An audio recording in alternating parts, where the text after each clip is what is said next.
Bonjour chers internautes et chers amis sportifs, bienvenue dans votre émission préférée Sport Yamboka. Sport Yamboka, c'est la pertinence sportive de chez nous.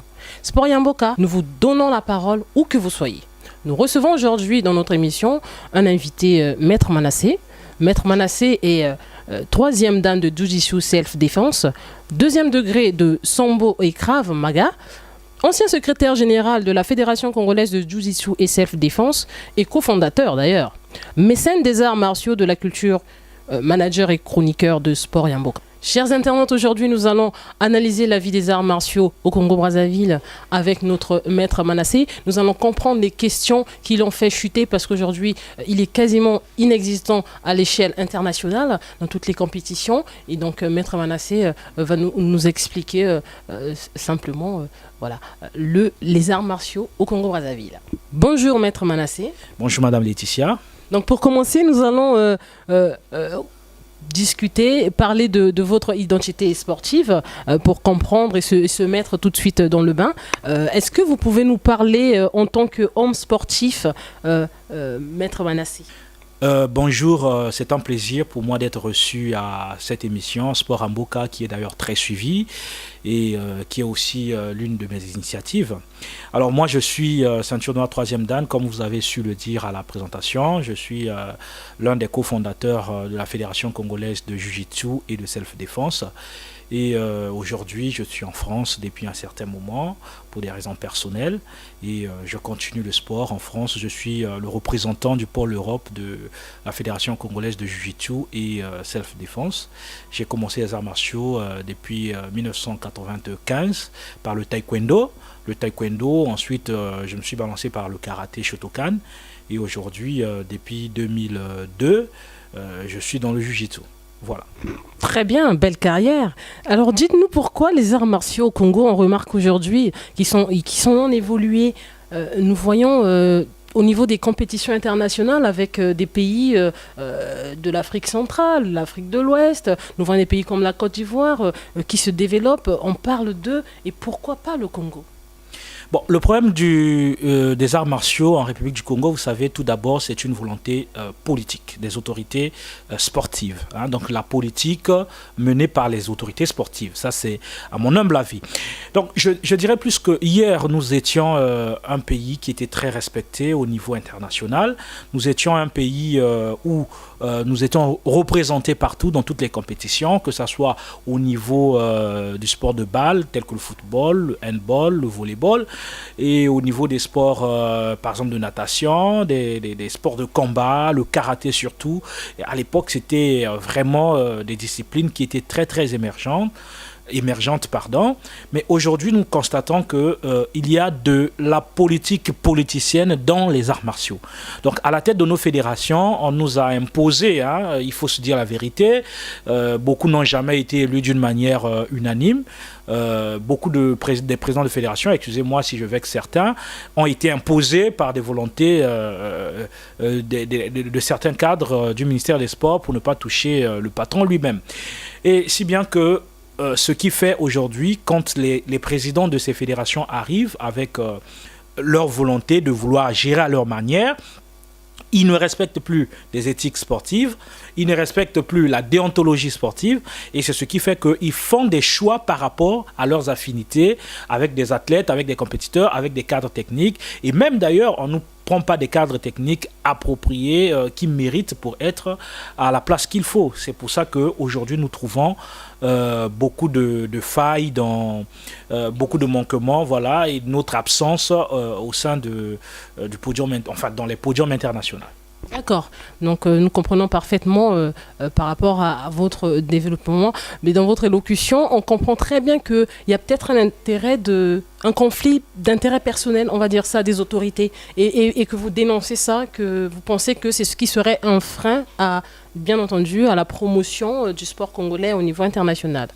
Tout à fait, Madame Laetitia. Moi, je dénonce certains comportements. Il y a aussi une chose que je dois dire aujourd'hui, hein, je le dis ouvertement, et je suis responsable de ce que je dis. Il y a ce qu'on appelle, ce que moi, personnellement, j'appelle l'évasion bénéfique. L'évasion bénéfique. Qu'entendons-nous par l'évasion bénéfique? L'évasion bénéfique, c'est Aujourd'hui, quand les fédérations prennent les athlètes, d'abord sur le plan national, les compétitions qui se déroulent, il n'y a pas de prime. Les athlètes compétissent sans des primes. Et dernièrement, il y a de cela une semaine et demie, que la Fédération congolaise de Jiu-Jitsu, qui est d'ailleurs ma discipline, elle a organisé une fédération. D'abord, le président de la fédération n'a pas été là pour encourager les athlètes.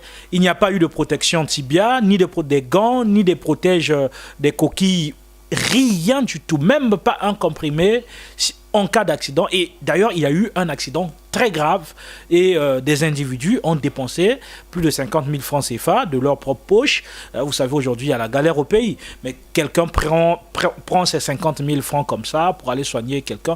Vous voyez, c'est un peu aberrant, c'est quand même très déplorable. C'est pourquoi moi, je soutiens ce qu'on appelle par l'évasion bénéfique. L'évasion bénéfique, c'est quoi? Quand un athlète qui a souffert dans ces conditions-là, il compétit, il est chaque fois champion, mais il n'a pas de récompense.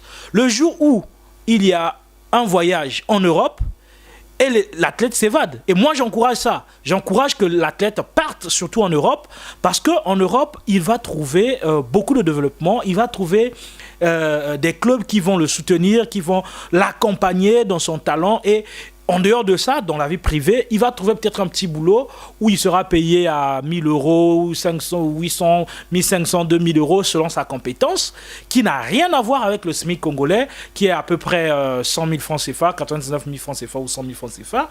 Voyez-vous, déjà un athlète comme ça qui dépense son énergie, il achète son kimono avec son propre argent, la fédération ne lui dote pas de tenue sportive, il se bat chaque jour pour s'entraîner, pour faire couler les sueurs, et demain il est champion du Congo, il est champion d'Afrique, il est champion de ceci.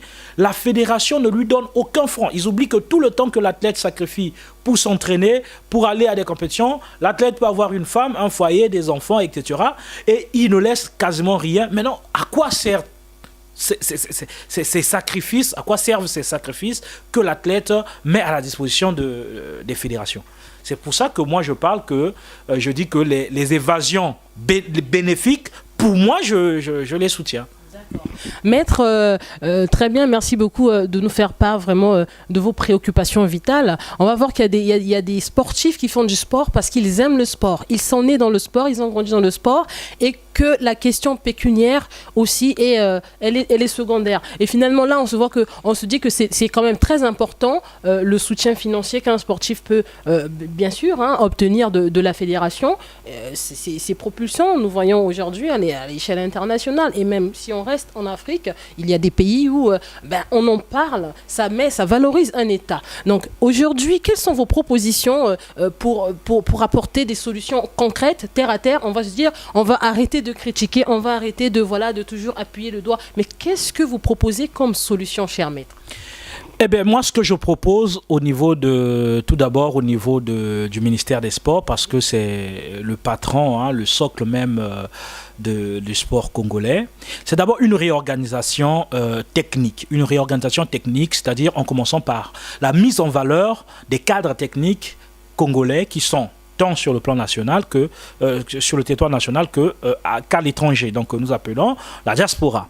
Donc aujourd'hui, il y a des problèmes, on ne se le cache pas, des problèmes ethniques aussi, parce que le président X Mboshi à la tête de X fédération, le directeur, enfin un cadre technique X est Bakongo ou Bamboshi ou Bateke ou je sais pas quoi, Babembe, on ne le prend pas parce qu'il est Bakongo, il est Babembe. C'est une question très déplorable que nous dénonçons au fur et à mesure que nous vivons cela.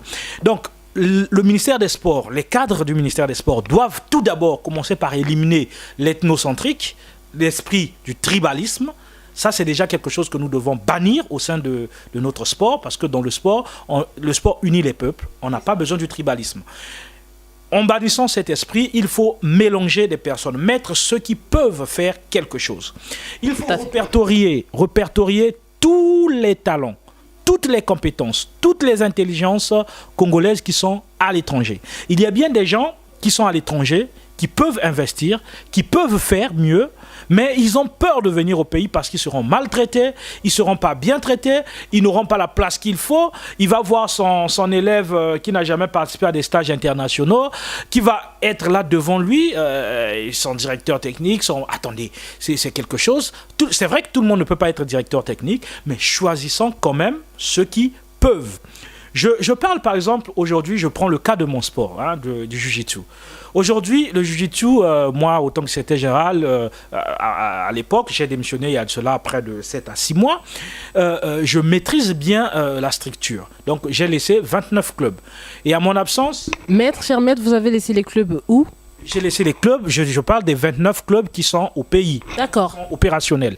Et le président de la Fédération congolaise de Jiu-Jitsu, M. René Serge Blanchard-Oba, que moi, personnellement, j'ai fait venir pour proposer à la tête de la fédération, aujourd'hui, le président Blanchard-Oba est en train de tuer cette fédération. Je pèse bien mes mots, il est en train de tuer cette fédération. Il crée des clubs fictifs, 69 clubs. Donc, c'est comme si le Jiu-Jitsu dépasse le judo dans la pratique en République du Congo. Ça, c'est déjà quelque chose de inadmissible et incroyable. Il crée 69 clubs tout simplement parce que le ministre Pimba l'aurait dit que pour aller à l'Assemblée générale, voilà, il faut passer par le championnat national, il faut, voilà. Alors, il cherche une majorité qui n'existe pas, qui n'est pas acquise, donc il crée une majorité et on lui amène un rapport je crois dans le rapport, il est mentionné qu'il y a 43 clubs, quelque chose comme ça, ou 39 clubs qui ont pris part effectivement au championnat national pour aller à l'Assemblée générale. Il refuse de reconnaître ce rapport parce que lui, il veut les 69 clubs que lui, il veut imposer à la Direction générale des sports en complicité avec les cadres du ministère des Sports pour que les choses soient à sa faveur. Vous voyez que tout ça, ce sont des inégalités, ce sont des choses que nous ne pouvons plus accepter, que nous devons dénoncer haut et fort, que nous devons bannir pour que ces choses ne se répètent plus. Et c'est ce qui se passe dans toutes les fédérations sportives. Alors moi, ce que je proposerais, c'est que le ministère soit plus exigeant, le ministère soit plus regardant, qu'on regarde, qu'on détecte les intelligentsias congolaises, qu'on détecte les techniciens, les cadres qui sont partout, même s'ils sont en Asie, ils sont en Afrique, etc. Il faut qu'on détecte dans toutes les disciplines sportives, que ce soit dans les arts martiaux, les sports de combat, ou encore les sports de balle, de natation, etc. On doit détecter ces personnes, les intéresser à revenir au pays, les proposer à des postes qu'il faut pour que les choses aillent en avant. Si nous ne le faisons pas, c'est déjà quelque chose de très difficile. Et en fin de compte, j'ai aussi un projet que j'avais discuté avec Maître Brunet, que je salue en passant, depuis 2012. C'est un projet qui n'a jamais été réalisé au pays. Jamais, jamais. Et au moment où nous parlons, le projet n'est pas encore réalisé. Et ce projet, il parlerait de quoi? De sport, toujours des arts martiaux? Toujours des arts martiaux, mais je ne peux pas dévoiler le projet ici parce qu'il y a des personnes qui peuvent voler. Hein. Mais le projet, si je suis sponsorisé, il coûte pratiquement 40 millions de francs CFA. Mais si je ne suis pas sponsorisé, si je le fais avec mes propres moyens, le projet, le budget est réduit à 12 millions de francs CFA. Ça, c'est avec mes propres moyens, hein, et en touchant bien sûr X ou Y, tel que vous aussi, s'il y a des gens qui pourront soutenir ce projet. Pourquoi pas? Tout à fait. Donc, nous allons réaliser ce projet avec tous les cas techniques que je vais bientôt réunir. C'est pour cela que nous avons mis en place la plateforme Sport Yamboka, sans pourtant discriminer quelqu'un, sans pourtant mettre quelqu'un à l'écart. Donc, Sport Yamboka est devenu une plateforme reconnue au niveau du ministère de l'administration du territoire. Et ici en France aussi, c'est la semaine passée que nous avons pu obtenir notre reconnaissance de la plateforme. C'est une bonne nouvelle, cher maître. Vous dites que la plateforme elle est reconnue. Ça veut dire que sur cette plateforme, vous allez proposer des questions pour répondre aux problèmes justement concernant notre problématique, les arts martiaux. Donc, vous allez promouvoir des techniques, vous allez promouvoir on va entrer dans un système sportif où on saura que quand un sportif entre dans le système, il est tout de suite reconnu et il est susceptible d'aller de l'avant, de progresser. Voilà, quand on parle aussi de nos sportifs, sur la chaîne, à l'échelle internationale. Tout à fait, Madame Laetitia. Notre plateforme, la plateforme Sport Amboka, n'est pas là pour faire route des dents, des X. Non, ça c'est réservé à d'autres plateformes telles que Agispam, que je salue, du président Jean Mayembo. Ça c'est eux qui ont cette mission. Alors nous avons la mission de créer un dialogue permanent entre les sportifs oubliés, entre les sportifs qui sont à l'étranger, donc que nous appelons la diaspora, et le ministère des Sports et de l'Éducation physique. Donc notre mission, c'est de créer un dialogue permanent, de détecter aussi des techniciens, de détecter des intelligentsia, de détecter ceux qui sont capables, des athlètes qui peuvent apporter un surplus au sein des fédérations, de travailler en jonction avec des représentations des pôles Europe, par exemple. Europe, Afrique, Amérique. Parce qu'il n'y a pas que seulement en Europe. Donc, Sport Amboka s'ouvre à tout le monde, d'ailleurs. Et la composition du bureau sera donc annoncée dans très bientôt. Vous allez constater qu'il y aura beaucoup de sportifs, même ceux qui vivent en Afrique, qui feront partie de la composition de ce bureau. Et ceux qui sont en Europe, ceux qui sont en Amérique, ils seront, puisque nous sommes au temps des NTIC, de la nouvelle technologie de l'information et de la communication. Donc, nous communiquons via des réseaux sociaux, des conférences vidéo et tout. Nous discutons pour échanger sur les questions liées à la vie de Sport Amboka, qui est devenue une plateforme incontournable d'ailleurs pour le sport congolais. Donc nous avons des propositions que nous allons soumettre au ministre des Sports, et je crois que je ne dirai pas, en fait je ne vais pas m'hasarder à dire quand je serai au pays pour demander l'audience avec le ministre des Sports, mais au moins soit par ma voix, soit par la voix de la vice-présidente, soit par la voix d'un des membres de Sport Amboka, nous allons demander l'audience avec le ministre des Sports. Pourquoi ? Pour proposer bien évidemment, tout ce que nous avons comme projet pour rallier les sportifs de l'étranger et ceux qui sont au niveau du Congo. Merci, Maître Manassé. Aujourd'hui, nous sommes vraiment ravis de vous écouter et vraiment, chers internautes, vous-même, vous avez bien entendu notre Maître Manassé. Aujourd'hui, on sait que nous avons une base solide maintenant pour changer les choses. Il faut bien que les choses commencent par changer à un moment donné. Donc voilà, Maître Manassé, je ne sais pas si vous avez encore quelque chose à nous faire part, des informations. Tout à l'heure, vous avez évoqué la question technique, mais est-ce qu'il n'y a pas une autre question au-delà de la question technique pour, bien entendu, propulser les arts martiaux du Congo ? Bon, quand je parle de la question technique, il y a aussi les questions organisationnelles, parce que aujourd'hui, aucune fédération est capable de nous dire quel est le nombre des composants de sa fédération. Aucune, je dis bien, je pèse bien mes mots, aucune fédération, sur les bases statistiques, informatiques, aucune fédération est à mesure de nous dire que voilà, dans notre fédération, nous avons tant de membres. Alors, qui est membre, qui ne l'est pas? Ça ne veut pas dire que parce qu'on est pratiquant, par exemple, du jiu-jitsu ou du karaté ou du judo, etc., qu'on est obligatoirement, forcément membre de cette fédération. Alors, est membre, généralement, dans tous les textes, c'est d'une manière générique, ceux qui payent les cotisations statutaires, ceux qui sont réguliers à des entraînements.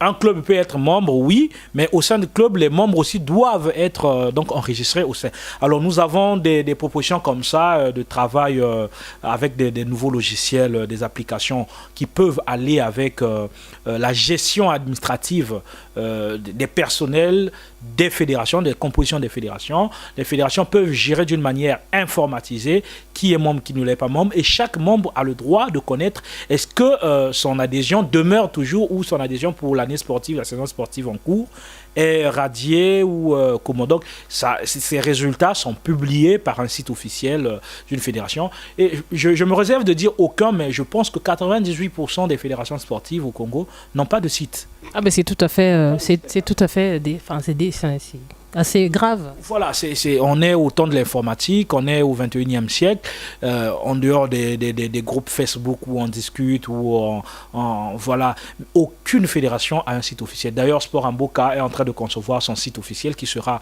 mis à la disposition du public d'ici quelques mois. Nous avons pris contact avec notre gestionnaire, notre programmeur, qui va donc nous proposer un très beau site qui sera mis d'ailleurs à la disposition de tout le monde. Ça, c'est une très bonne chose. Merci, Maître Manassé, pour le temps que vous nous avez accordé aujourd'hui, pour toutes vos préconisations. Est-ce que vous avez encore un dernier mot de la fin pour nos internautes qui nous suivent tous les jours, cher Maître? Le mot de la fin pour cette émission, parce que je ne suis pas encore mort. Donc, je dirais tout simplement à tous les maîtres, à tous les sportifs, que ce soit des ceintures de couleur et autres. D'ailleurs, que je félicite Wakou Bava, que j'ai reçu dernièrement au cours de cette émission, qui est un jeune qui se redynamise aujourd'hui. Alors, ce que je dirais à tous les maîtres qui sont sur la place de Paris, en France, ailleurs, où qu'ils soient, d'ailleurs, Sport Amboka est suivi partout aux États-Unis, de reprendre le kimono, de reprendre le tatami, de s'entraîner et de redonner la vitalité à leur discipline, parce que si le ministère aujourd'hui décide, bon, nous allons par exemple adopter ce que propose telle plateforme, alors sur le terrain, il n'y a personne, ça sera une déception pour nous, ça sera une honte pour nous, parce qu'on va dire que nous avons défendu l'indéfendable. Et pour terminer, je saluerai toutes les personnes qui nous soutiennent. Je salue Diaspora Investigation, qui déjà est un partenaire de diffusion de cette émission que vous avez présentée. Et je salue tous nos partenaires au niveau des États-Unis, notamment Davido Maestro, Mao Desmond Condelvi, et puis Lyrical Foch, Mavi Chris Ponzou. Je salue tous nos partenaires de diffusion au niveau, ceux qui partagent aussi bien cette émission, au niveau de la Russie, Blanchard Loubaki, tout est grâce. Et au niveau de la Tunisie, je salue Isaac Reylandou, je salue Rodelin Bakala. Et au niveau de Brazzaville, je remercie aussi nos collaborateurs, Géraldin Aubani, qui sera avec vous la semaine prochaine, et aussi à Pointe-Noire, Dinan Kondi d'Esprez. Je salue le maître Jean Mayembo de la GISPAM, le président Jean Mayembo de la GISPAM, parce qu'il fait beaucoup pour le sport, les arts martiaux congolais. Et j'invite d'ailleurs aussi les Congolais à adhérer massivement à cette association. Je remercie certains maîtres qui ont repris le kimono grâce à mon passage dans leur ville, tels que maître Lobaï. En tout cas, Big Salam.